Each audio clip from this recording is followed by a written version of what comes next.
Hello दोस्तों, कैसे हैं आप लोग। उम्मीद करते हैं आप लोग स्वस्थ होंगे, मस्त होंगे और अच्छे से स्टडी अपनी कर रहे होंगे और बोर्ड की तैयारी अच्छे से कर रहे होंगे। मैं क्लास 10 की बात कर रहा हूं।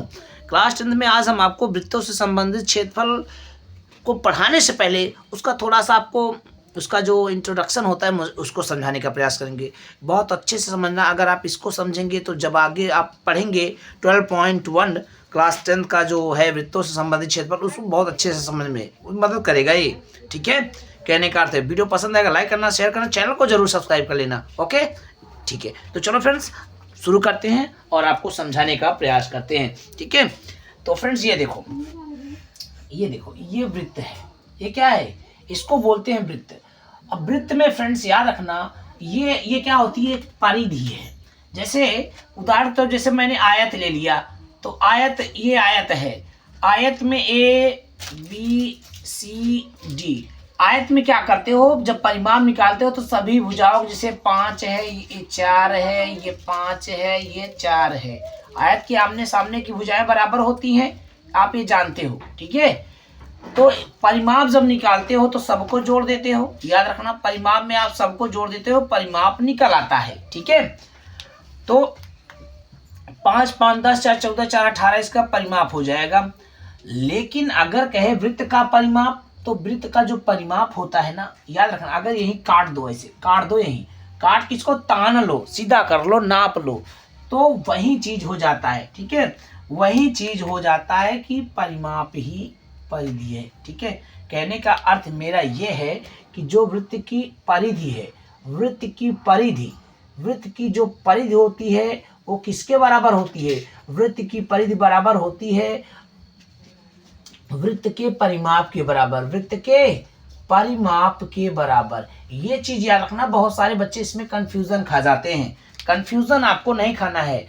ठीक है, वृत्त की परिधि जो होती है, समझो वृत्त का परिमाप ही है। यानी अगर वृत्त की परिधि का सूत्र 2πr होता है तो वृत्त का परिमाप का भी सूत्र 2πr होता है, यानी ये दोनों इक्वल होते हैं। ठीक है, अब आपसे अगर क्वेश्चन कभी पूछे कि वृत्त का परिमाप बताओ, तो सूत्र कौन सा लगाएंगे? वृत्त की परिधि का सूत्र 2πr। ठीक है, एक चीज आप जान गए, श्योर हो गए। ठीक है, अब मैं आपको समझाने का प्रयास करूंगा त्रिज्यखंड। पहले आप पढ़ेंगे इसको त्रिज्यखंड। क्या पढ़ेंगे? त्रिज्यखंड। त्रिज्यखंड। ठीक है,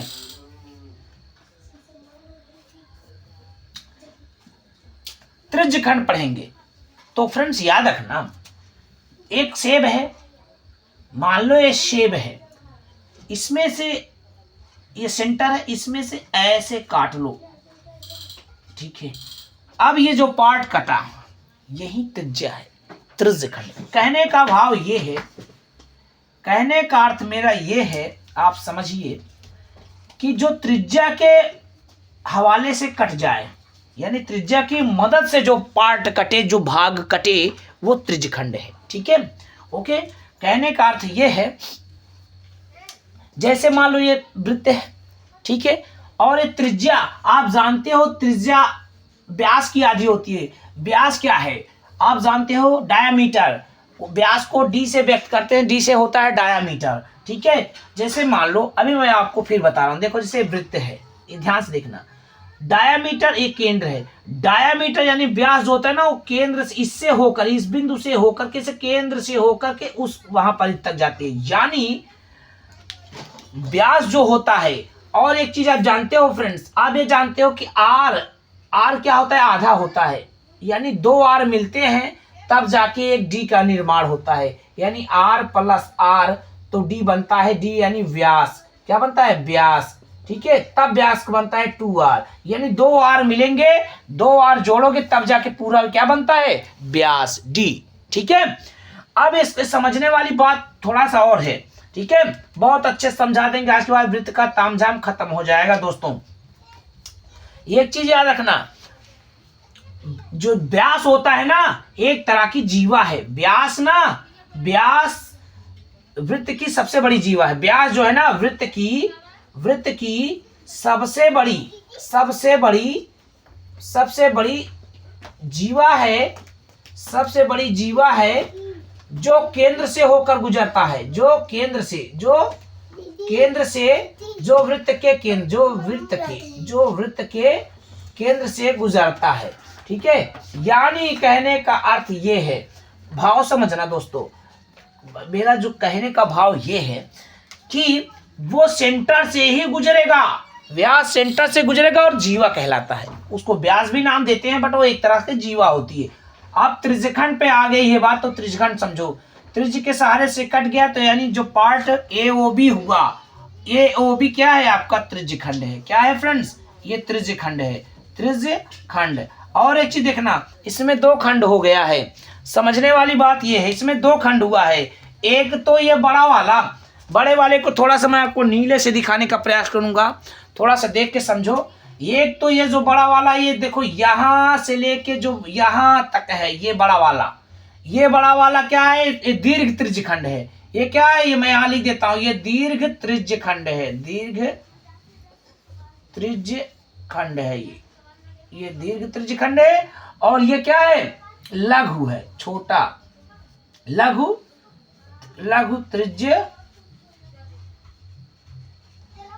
त्रिज्यखंड है। अच्छे से समझ में आया? तो OAB क्या है? OAB कहो या AOB कहो, क्या है? क्या है? त्रिज्यखंड है, लेकिन कैसा है? लघु है। कैसा है? लघु है। लघु यानी छोटा होता है, छोटा। जैसे सेब का एक टुकड़ा काट लो, छोटा भाग होता है, बड़ा तो पूरा सेब ही है, उसमें से तुमने एक टुकड़ा काट लिया है, तो ये छोटा वाला पार्ट लघु, ये लघु त्रिज्यखंड हो गया, और ये बड़ा वाला दीर्घ त्रिज्यखंड हो गया। अब आपको हम समझाएंगे, दूसरा चित्र लेते हैं, बड़ा सा एक वृत्त बनाते हैं। इसमें वीडियो में दिख रहा होगा आपको अच्छे से, ठीक है? दिख रहा है दोस्तों, जरूर देखना, वीडियो बहुत ही किफ़ायती है आपके लिए खास तौर पर। ठीक है, अब ये देखना, ये अब आपको हम समझाएंगे। तो ये तो था आपका त्रिज्यखंड। अब आपको समझाएंगे वृत्तखंड। क्या होता है वृत्तखंड? इसको भी जानना जरूरी, बच्चों को आना जरूरी है ये त्रिज्यखंड। ठीक है, अभी आप त्रिज्यखंड पढ़ लिया, वृत्तखंड जानो। वृत्तखंड वो है, ध्यान से सुना। अब देखो, जैसे अब तो यहाँ सेंटर होता है, यहाँ से ऐसे काट दिया तो त्रिज्यखंड बन गया। लेकिन अगर जीवा का सहारा दे दिया है, संगत जीवा, सॉरी चित्र थोड़ा साइज बना देते हैं ताकि आपको अच्छे से देखो।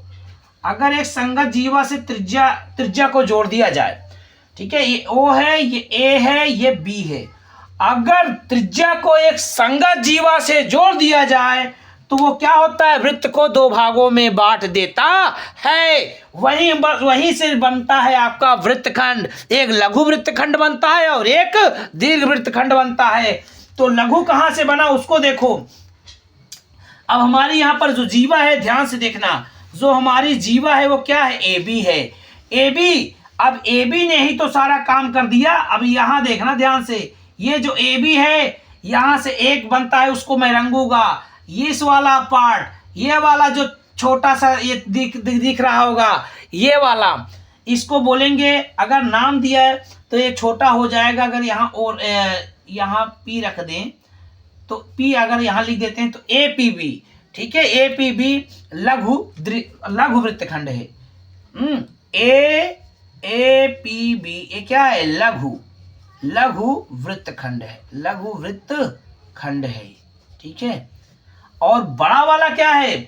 बड़ा वाला ये पूरा, बड़ा वाला कौन सा है? ये वाला एरिया। ठीक है, ये वाला एरिया ना, देखो ये पूरा बड़ा वाला वृत्तखंड हो गया और ये छोटा। ठीक है, तो बड़ा वाला क्या हो जाएगा? बड़ा वाला मैं आपको दिखाता हूं, देखो ये बड़ा वाला, यहां से लेके ऐसे यहां तक, ये बड़ा वृत्तखंड हो गया, पूरा वहां तक है, यहां से लेकर है यहां से। ठीक है, यहां से ऐसे।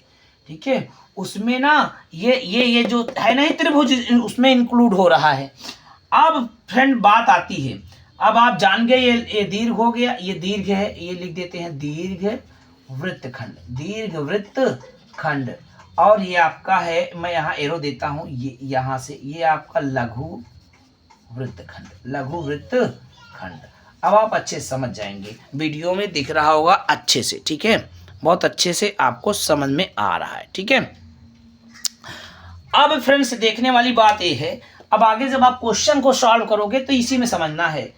तो फ्रेंड्स जब आपको इस वृत्तखंड का पूछेगा तो आप क्या करेंगे, सबसे पहले पूरे वृत्त का क्षेत्रफल निकालेंगे। अब थोड़ा सा सवाल, जब सवाल आप लगाओगे तो पहले इस पूरे वृत्त का क्षेत्रफल निकालना, ठीक है। जब पूरे वृत्त का क्षेत्रफल निकालोगे तो उसमें से इस त्रिभुज का क्षेत्रफल यानी वृत्त का क्षेत्रफल, अब यानी देखो वृत्त का जो क्षेत्रफल है उसमें से आप माइनस कर देना। कौन सा माइनस कर दोगे, त्रिभुज का क्षेत्रफल, उसमें से माइनस कर दोगे त्रिभुज का क्षेत्रफल, तो आपको मिल जाएगा। जब पूरे वृत्त से, जब सोचो जरा, पूरा ये वृत्त से, जब पूरे वृत्त से इसको हटाओगे तो बचेगा कौन, यही तो बचेगा। तो आपका आएगा लघु वृत्तखंड का क्षेत्रफल, लघु वृत्तखंड का क्षेत्रफल निकल के आएगा। ये सूत्र का प्रयोग करना है दोस्तों, इस सूत्र को आपको भूलना नहीं है। मोस्ट इंपॉर्टेंट, मैंने एक फिगर के चित्र के माध्यम से आपको बताने का प्रयास किया है। ऐसा वीडियो आपको कहीं नहीं मिल सकता, ओनली और कहां पर मिल सकता है, DR इंग्लिश आपको चैनल पर मिल सकता है। अगर मैं तो पहले से ही बोलता हूं बच्चों, अगर बोलना है इंग्लिश बेटर तो फॉलो DR इंग्लिश सर, अगर सीखना है मैथ बेटर सीखना है तो फॉलो DR इंग्लिश सर। यहाँ पर इंग्लिश ही नहीं, मैथ के भी अच्छे क्लास मिलते हैं, साथ ही साथ हम रीजनिंग की भी तैयारी कराते हैं और कॉम्पिटिटिव लेवल की तैयारी होती है। तो सो प्लीज़ आप लोग ज़रूर चैनल को सब्सक्राइब कीजिए और अपना ये जो चैनल है, इस चैनल को अपने दोस्तों को जरूर शेयर कीजिए, मैं आपको रिकमेंड करूंगा। तो फ्रेंड्स, ये आज तो परिचय था।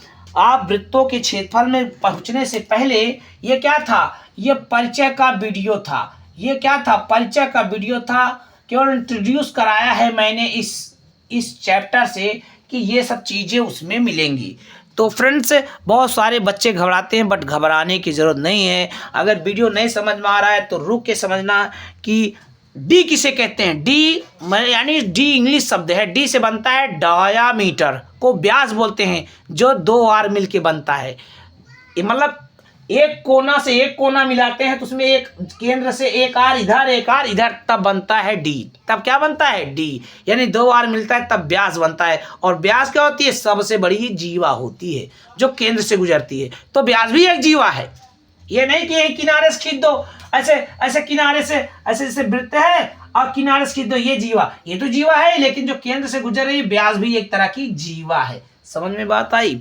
तो फ्रेंड्स, बहुत अच्छा समझ में आया होगा, उम्मीद करते हैं। और ये सारे जो चित्र हैं, आज के बाद आपको वृत्त का कंफ्यूजन नहीं गया, सर्कल को आप एकदम क्लियर कर लेंगे अगर आज का वीडियो आप देखे हैं। ठीक है, तो फटाफट लाइक कर दीजिए। वीडियो में अगर देखने में मजा आया हो शेयर कर दीजिए, चैनल को जरूर सब्सक्राइब कर लीजिए, सपोर्ट कीजिए। अपना नया चैनल है, आप नहीं सपोर्ट करेंगे तो कौन करेगा। तो प्लीज़ सपोर्ट कीजिए। अगर आप वीडियो देख रहे हैं तो प्लीज़ चैनल को सब्सक्राइब करके सपोर्ट कीजिए, क्योंकि सपोर्ट ही सब कुछ है। मिलते हैं नेक्स्ट वीडियो में। जय हिंद।